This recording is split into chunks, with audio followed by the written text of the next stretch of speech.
Hoy profundizaré en la escalofriante narrativa que se desarrolló en Ripollet, Barcelona, la noche del Viernes Santo de 2023. Montserrat Nin realizó una llamada de emergencia donde reconoció tácitamente su participación en la grave lesión de su pareja, Àlex Álvarez Prieto. La historia que sigue está encapsulada por el control, la manipulación y una negación aparentemente insensible de los acontecimientos que sucedieron. La tarde del Viernes Santo de 2023, la tranquilidad de Ripollet, en Barcelona, se quebró por una llamada al número de emergencias 112. Al otro lado de la línea, una mujer, que se identificó como Montserrat Nin, describía una escena de pánico con una voz que ella misma calificaría más tarde como histérica. Informaba de que un hombre estaba gravemente herido. Cuando los servicios de emergencia llegaron al domicilio, encontraron a Àlex Álvarez Prieto en el suelo, con una herida mortal de arma blanca en el abdomen. A su lado, en estado de shock aparente, se encontraba Montserrat Nin. Se convirtió en el enigma central que un jurado popular tendría que descifrar. Este informe se adentra en las profundidades de un caso que trasciende el mero acto criminal para explorar los límites del consentimiento, la manipulación psicológica y la naturaleza misma de la memoria. Se plantea una pregunta fundamental que resonó en la sala de la Audiencia de Barcelona: ¿fue la muerte de Àlex Álvarez Prieto el trágico e imprevisible final de un juego tóxico que se descontroló, como argumentaba la defensa? ¿O fue, por el contrario, el clímax violento de una relación marcada por una constante dominación y humillación, como sostenía implacablemente la Fiscalía? Para comprender la magnitud de la tragedia, es imprescindible trazar un perfil humano de la víctima, Àlex Álvarez Prieto, más allá de su rol en el expediente judicial. El testimonio de su familia, especialmente el de su madre, lo dibuja como una persona llena de vida. Lo describió en el juicio como un hombre feliz y extremadamente divertido, un apasionado que había logrado estabilidad profesional con un buen trabajo en la empresa automovilística SEAT. El impacto de esta relación en la familia fue devastador, extendiéndose más allá de la pérdida de Àlex. Según su madre, el padre de la víctima murió de pena por todo esto, una afirmación que subraya cómo la onda expansiva de la tragedia arrasó con los cimientos de toda una familia. Montserrat Nin se presenta como una figura compleja, cuya identidad pública choca frontalmente con la narrativa de su defensa. El dato más revelador y paradójico es que, en el momento de los hechos, era aspirante a mossa d'Esquadra, la Policía Autonómica de Cataluña. Este hecho no es un detalle menor, es una pieza clave para analizar la credibilidad de su testimonio y su estrategia legal. La profesión a la que aspiraba Nin exige un perfil psicológico caracterizado por el autocontrol, la capacidad de actuar bajo presión, el seguimiento estricto de procedimientos y una notable estabilidad emocional. Sin embargo, la imagen que su defensa proyectó en el juicio es la antítesis de estas cualidades. Se la describió como una persona inmersa en una relación caótica, participante en prácticas sadomasoquistas y, crucialmente, víctima de una amnesia selectiva. En el momento más crítico, esta disonancia genera una pregunta fundamental: ¿cómo puede una persona que se considera apta para un cuerpo de seguridad, o que al menos ha superado los filtros iniciales para serlo, basar su defensa en una completa falta de las competencias esenciales para dicho puesto? La contradicción es tan profunda que obliga a cuestionar la naturaleza de su coartada. ¿Podría su conocimiento, aunque fuera básico, de los procedimientos policiales y de la psicología criminal haber influido en su comportamiento posterior al crimen, como la llamada inmediata al 112, o la construcción de una narrativa de amnesia disociativa? ¿Es su laguna mental una defensa psicológica genuina o una coartada informada, una estrategia de una manipuladora con conocimientos especializados? Ante Montserrat Nin no negó la naturaleza conflictiva de su vínculo con Àlex. Al contrario, la describió como una relación caótica, tóxica y complicada de entender para ojos externos. Su defensa se articuló en torno a la idea de que ambos participaban voluntariamente en una dinámica sadomasoquista, que incluía golpes y castigos, pactados entre ambos. El lenguaje que utilizó para describir su rol es particularmente revelador de la dinámica de poder que, según ella, existía. Se autodefinió como la madre que castiga al hijo para que reaccione, una frase que infantiliza a su pareja, y la posiciona a ella en un rol de autoridad con derecho a impartir disciplina. Esta verbalización no es trivial, enmarca la agresión como una forma de corrección, no de abuso entre iguales. En un intento de minimizar la gravedad de sus actos, llegó a calificar su interacción como juegos de niños de 5 años que se nos fueron de las manos. Una afirmación que choca violentamente con la realidad de un hombre muerto por apuñalamiento. La Fiscalía presentó una narrativa diametralmente opuesta, desmontando la idea de un juego para revelar lo que consideraba un patrón de abuso sistemático. La relación fue descrita como una de constante dominación y humillación ejercida por Nin sobre Álvarez. La pieza central de esta acusación fueron unas grabaciones de audio presentadas como prueba irrefutable. En ellas, se escuchaba a Montserrat Nin amenazando a Aleix con contratar a un sicario para asesinar a su hijo pequeño. La admisión por parte de la acusada de la autenticidad de estas grabaciones fue un momento crucial del juicio. Nin no negó haber proferido dichas amenazas, ni las vejaciones y humillaciones que las acompañaban. Sin embargo, en un audaz movimiento de su defensa, intentó recontextualizarlas, insistiendo en que formaban parte de sus juegos pactados. Este argumento obliga a una reflexión crítica sobre los límites del consentimiento. Las prácticas BDSM, bondaje-disciplina, dominación-sumisión, sadismo-masoquismo, se fundamentan en principios inquebrantables de seguridad, cordura y, sobre todo, consentimiento, conocido por el acrónimo SSC, Safe, Sane, and Consensual.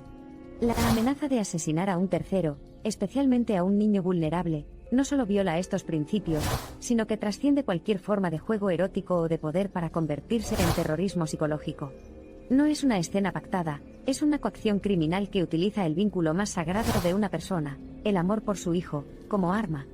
Al calificar esta amenaza como parte de un juego, la defensa no solo arriesgó su credibilidad, sino que intentó deliberadamente ofuscar la línea entre un estilo de vida alternativo y un abuso penalmente relevante. La reconstrucción de los hechos por parte de Montserrat Nin es notable por su precisión selectiva. Recordaba con claridad los momentos que rodeaban la tragedia, pero afirmaba que el núcleo del suceso estaba envuelto en una niebla impenetrable. Describió los preliminares de aquel Viernes Santo, los planes para una escapada que no llegaban a concretarse, el momento en que Aleix bajó a la calle a comprar tabaco, y cómo ella decidió entrar en la ducha. Su relato del hallazgo es igualmente detallado. Al salir del baño, se encontró a Aleix en el pasillo, herido. Me acerqué, le levanté el jersey y vi que tenía un agujero en la barriga, declaró. A partir de ahí, su memoria registraba una secuencia de acciones frenéticas, la llamada histérica al 112, su esfuerzo por seguir las instrucciones de la operadora, la búsqueda desesperada de una toalla que culminó con el uso de un trapo del suelo para intentar taponar la herida, y su incapacidad para encontrarle el pulso.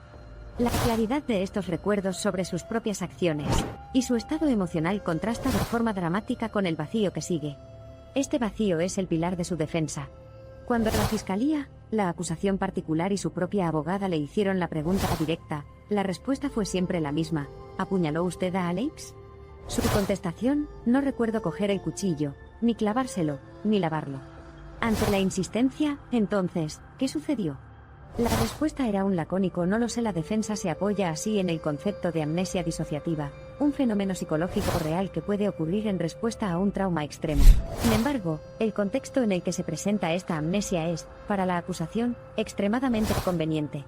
La memoria de Nin parece funcionar a la perfección para registrar todos los detalles que no la incriminan directamente en la acción violenta, pero se desvanece de forma precisa y total en el instante del apuñalamiento y en el posterior acto de ocultación de pruebas, como lavar el arma homicida.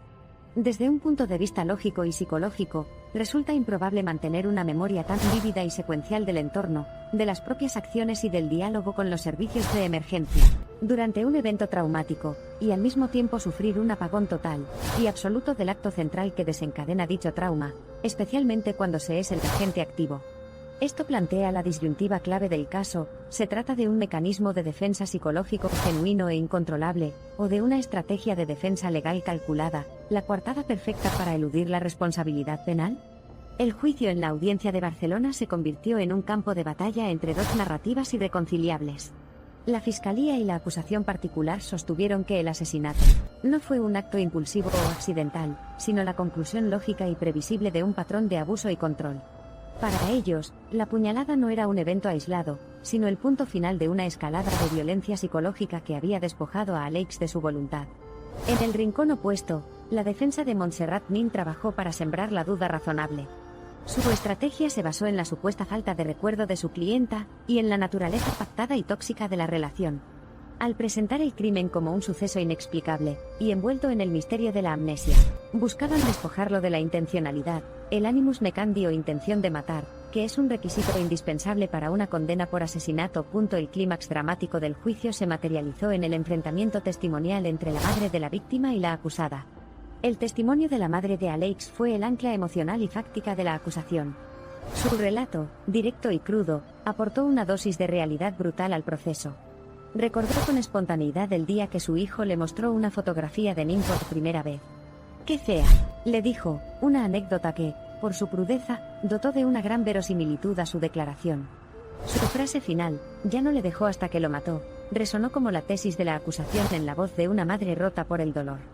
El testimonio de Nin, en cambio, fue una estudiada mezcla de admisión y evasión.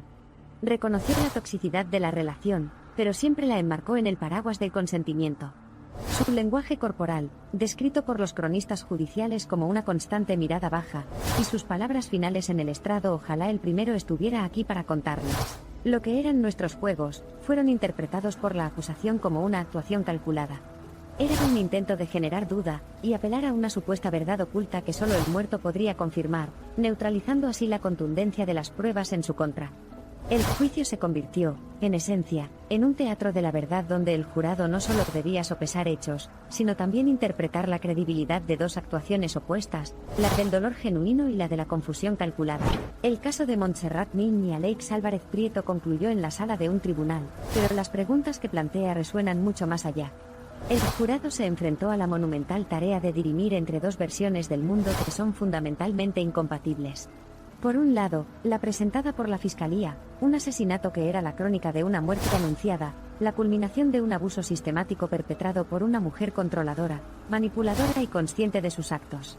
Por otro, la versión de la defensa, una tragedia inexplicable, un juego que se salió de control dentro de una relación extrema y supuestamente consentida, todo ello envuelto en la conveniente niebla de una amnesia selectiva. La decisión del jurado no solo determinaría el destino de Montserrat Nin, sino que también sentaría una posición sobre cuestiones profundamente complejas.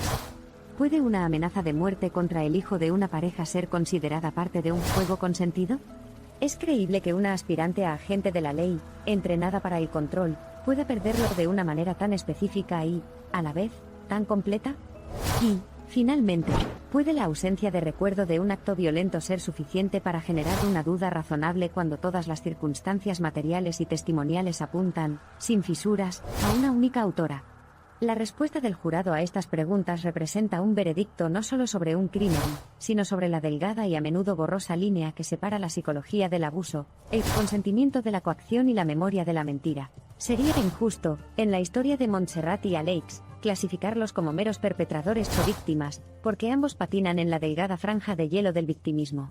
Mientras Montserrat se enfrentaba a un profundo pozo negro de control y manipulación, Aleix se encontraba continuamente envuelto en una relación tóxica, incapaz de lograr una ruptura limpia. La tragedia que aquí se narra es más que la historia de dos vidas trágicamente entrelazadas y brutalmente destrozadas. Es un claro reflejo de los peligros multifacéticos pero a menudo pasados por alto de las percepciones mal informadas, el abuso normalizado, la manipulación tolerada y el silencio condenatorio que a veces prospera en relaciones tan poco saludables. Aquí cerramos el telón final de la narrativa de Montserrat y Aleix. Si bien la sombría historia continúa rondando la memoria de la gente de Ripollet, también debería servir como un faro para lograr un cambio social urgente y sísmico. Aprendamos de su doloroso viaje y demos pasos inspirados hacia una sociedad libre de manipulación, control y abuso. Mientras nos despedimos del trágico relato de Montserrat y Aleix, su historia continúa. La historia de cómo una línea borrosa entre el amor y la manipulación, el control y la coerción, la alegría y la agonía, la normalidad y la desviación, finalmente resultó en una tragedia monumental. Es una historia que nos obliga a reconsiderar nuestras definiciones del amor, y nuestro silencio ante la violencia sin sentido. Al reflexionar sobre las vívidas crónicas de Montserrat y Aleix, recuerde su historia por los obstáculos que atravesaron, el abismo en el que cayeron y el catastrófico final que resultó. Sin embargo, no te limites a recordar su historia, aprender de ella, reflexionar sobre ella y, lo más importante, utilizarla como catalizador para reformar tus propias relaciones personales y la sociedad que te rodea. Exterminar el paradigma insidioso que denota el control como parte integral de las relaciones. Reconocer los peligros del abuso normalizado y la percepción manipulada y, finalmente, levantarse y formular acciones colectivas y personales para desafiar y eliminar estas desviaciones de las relaciones saludables. Para concluir, su historia debería servir como un amargo recordatorio del borde precipitado que pisa la sociedad. El borde de la ignorancia, el borde de la tolerancia y, en última instancia, el borde de la destrucción. Que su trágica historia sea un llamado claro que nos desafíe a dar un paso atrás y trazar un rumbo hacia una sociedad más saludable y empática.